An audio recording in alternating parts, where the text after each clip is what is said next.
your opinion on? Yeah. Personally, I think they should be legal. In Portugal, they've decriminalized all drugs. I think most of the experiments that have been done where drugs were legal, they haven't led to the effects that everybody seems to be scared of. The war on drugs clearly doesn't work. People have a natural tendency to want to change their state of consciousness. They drink, they smoke, they get adrenaline into their body through sports or any other form of kind of excitement. We screw with our brain chemistry all the time. Kids spin around in circles until they're dizzy. It seems to be a natural urge or a natural desire to change our state of consciousness. States of flow in positive psychology. Stephen Kotler does some great work around the Flow Genome Project. I think states, like heightened state of consciousness or changed states of consciousness is something that people crave. I think it's much safer when they're decriminalized. I mean, obviously, there's some really, really dangerous substances that are highly addictive. If my children were to get into crack, cocaine, or methamphetamine, then I would try to do whatever I can to keep them off that. But as Sam Harris said at some point, if his daughter would live their lives and never having tried any psychedelic substance, he felt that they would probably miss out on something or a wonderful opportunity to see the world from a different angle. So there's definitely some truth to that. And I think people need to make their own decisions, and education is very important. Yeah, probably wait a while. I've waited for a long time before I tried psychedelics. I was much, much older, and I valued that experience a lot more because I wasn't so young and my brain was still developing. Because there is some research that while the brain is still developing, you can really screw with some brain chemistry.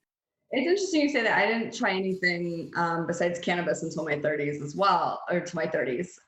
But I was at a MAPS conference and Rick Doblin was saying that he felt that MDMA was almost like a bar mitzvah for his children. And when his children turned 13, he offered them to do MDMA with him and they all refused. And he said, the best way to get your kids not to do drugs is to offer them drugs. But scientifically, MDMA is quite safe for a young brain. I don't think doing it a lot, and definitely not off the streets and, where there's other things mixed in. But it is really interesting because I personally am with you that I think it is something for an older brain, that you do need to know who you are and kind of where you are in life to be able to deal with the challenges it brings up.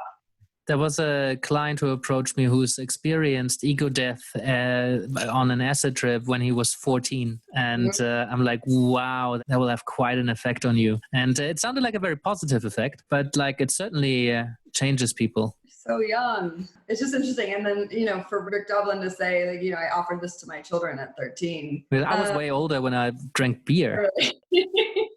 What are you excited about for the future? Or the future of psychedelics, for the future of coaching in psychedelics, or yourself personally? I'd be really excited about better training. I'm excited about creating some sort of methodology of how this might work. I'm excited about more people who are very ethically minded and academically minded and sharing knowledge. I'm excited about sharing resources and experiences. And this is partly why I'm so excited about the interest group in coaching and psychedelics, because there's practicing coaches exchanging knowledge and exchanging views, because it's been something that's not really been talked about. People held back. They don't want to be seen as working in that space. Now that the science is there, it's much more accepted. It's much more okay to go out and talk about psychedelics without risking your career or being labeled a hippie. Now that, people in Silicon Valley microdose, and there's people like Tim Ferriss and Sam Harris talk about psychedelics a lot. There's a lot of research funds,